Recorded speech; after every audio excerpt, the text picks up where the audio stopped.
Sukinda stadium रे खेला जाउथुबा Konark cricket cup रो final match अनुष्ठित होई जाइछि। आयोजक Konark cricket team Sattar cricket club को हराई चैंपियन होइछि। टॉस जिणी कोणार्क टीम प्रथमे बोलिंग करबा को निष्पत्ति नेथिला। प्रथमे बैटिंग करी सत्तार क्रिकेट क्लब निर्धारित 20 ओवर रे 9 गोटी विकेट हराई 176 रन संग्रह करथिबा बेले जवाब रे कोणार्क क्रिकेट क्लब 2 गोटी विकेट हराई आवश्यक रन पूरा करी विजय हासिल करथिला। विजयी दलर दिव्यरंजन बारिक 38 गोटी बॉल रु 57 रन संग्रह करबा सहित 3 गोटी विकेट हासिल करी मैन ऑफ द मैच विवेचित होइथिले। दल पक्षरु विक्रम दास 26 गोटी बॉल रु 29 रन करी द्वितीय सर्वाधिक स्कोरर मान्यता पाइथिले।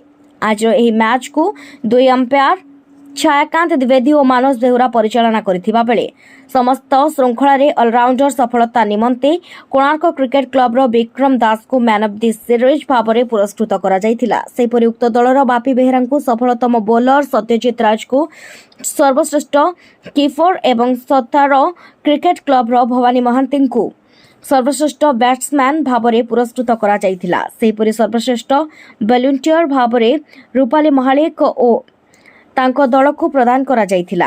आज फाइनल मैच को 2 अंपायर मानस बेहुरा एवं छायाकांत द्विवेदी परिचालना करथिबा बेले अतिथि भाବରେ पुरातन खेलाड़ी छायाकांत द्विवेदी, मानस बेहुरा, सोमनाथ कानूनगो, सत्यनारायण बेहुरा, संतोष द्विवेदी, दिव्यलोचन सामल, प्रवीर बानर्जी, मिलन दास, दिलीप द्विवेदी, सत्यजित दास प्रमुख उपस्थित रही पुरस्कार प्रदान करथिले। सुकिंदारू जगबंधु महालिक रिपोर्ट न्यूज ओडिया।